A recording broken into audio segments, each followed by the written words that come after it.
Bien, c'est l'heure de la revue de presse d'Alexis de la Fléchère. Et on commence ce matin avec le Figaro qui se projette déjà vers l'année 2026 avec une question très simple. Qu'attendent vraiment les Français? Le quotidien publie un sondage exclusif au Doxa et le verdict est sans appel. En tête des priorités, le pouvoir d'achat cité par 43% des Français, juste derrière la sécurité et la délinquance à 42%, puis la réduction de l'immigration à 35%. Un trio de tête très révélateur d'un climat d'inquiétude après une année 2025 marquée par des faits violents qui ont profondément choqué l'opinion.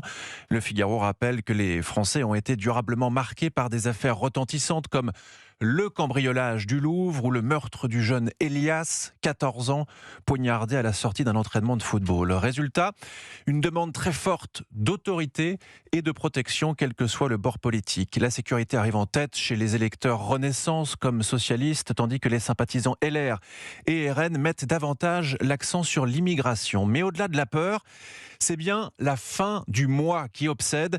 Et là-dessus, toutes les sensibilités politiques s'accordent. Augmenter le pouvoir d'achat est la priorité absolue pour 2026. Réduire la pauvreté, baisser les impôts, protéger l'industrie et l'agriculture. Derrière, tout reste économique. Et pourtant, malgré une épargne record, les Français consomment peu. Le pessimisme domine. Justement, Alexis, cette question de la consommation, on la retrouve aussi ailleurs dans la presse. Oui, notamment dans l'Express, qui relaie une idée pour le moins originale, provoquer un choc de consommation en annonçant à l'avance une hausse de la TVA. Un économiste d'HEC explique que si une hausse de TVA est annoncée plusieurs mois avant son application, les ménages pourraient être incités à consommer tout de suite avant que les prix n'augmentent. Une stratégie déjà testée en Allemagne dans les années 2000 avec un effet réel mais temporaire, précise l'hebdomadaire.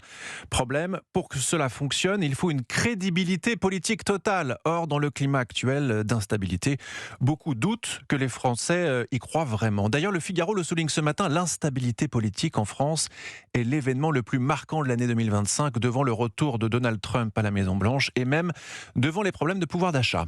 Et en ce 26 décembre, quoi d'autre dans la presse, Alexis ? Une alerte sur les faux médicaments. C'est le dossier fort du Parisien ce matin. L'explosion du trafic de faux médicaments inquiète les autorités. Un produit sur 10, rendez-vous compte, dans le monde serait aujourd'hui falsifié. En France, un patient a frôlé la mort après s'être injecté un faux Ozempic acheté hors circuit légal. Le stylo ne contenait pas la molécule attendue, mais probablement de l'insuline. Résultat, coma hypoglycémique et réanimation. Autre chiffre vertigineux, le marché mondial du faux médicament pèserait 200 milliards de dollars. Les autorités tirent donc la sonnette d'alarme. 90% des sites de vente de médicaments en ligne sont illégaux. Et pour éviter de se faire piéger, le Parisien donne quelques conseils simples. Il y a un dessin qui est très très bien fait. Emballage approximatif, faute d'orthographe, soyez vigilants. Notice en langue étrangère, les signes existent, mais le danger est immense. Le message est donc clair dans le Parisien, hors pharmacie.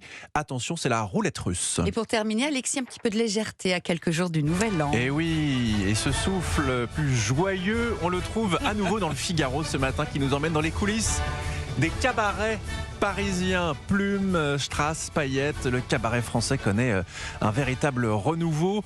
Le Moulin Rouge, le Crazy Horse, le Paradis Latin affiche presque complet pendant les fêtes et attire désormais un public plus jeune. Et le Figaro nous embarque en coulisses. Il est 19h30, place Blanche. Les ailes du Moulin Rouge illuminent le ciel de décembre. Dans les loges, les artistes viennent d'arriver. L'effervescence monte. Il faut se maquiller, se coiffer, s'échauffer, enfiler les costumes avant le premier lever de rideau à 21h. Écrit sous la très belle plume de Sophie de Santis. Derrière la magie, ce sont aussi des dizaines de métiers rares qui survivent. Plumassiers, bottiers, costumiers. Et l'État l'a bien compris avec un nouveau plan cabaret pour soutenir ce patrimoine vivant unique. Alors à l'heure où beaucoup doutent, où l'inquiétude domine, eh bien ces scènes continuent d'offrir de l'évasion, du rêve et un peu de lumière. Et finalement, c'est peut-être aussi ça, Valérie, l'esprit de fin d'année, puisque je rappelle aux auditeurs d'Europe 1 que c'est le dernier week-end de 2025. Et jeudi prochain, nous serons en 2026. Et c'est une très bonne idée de réveillon.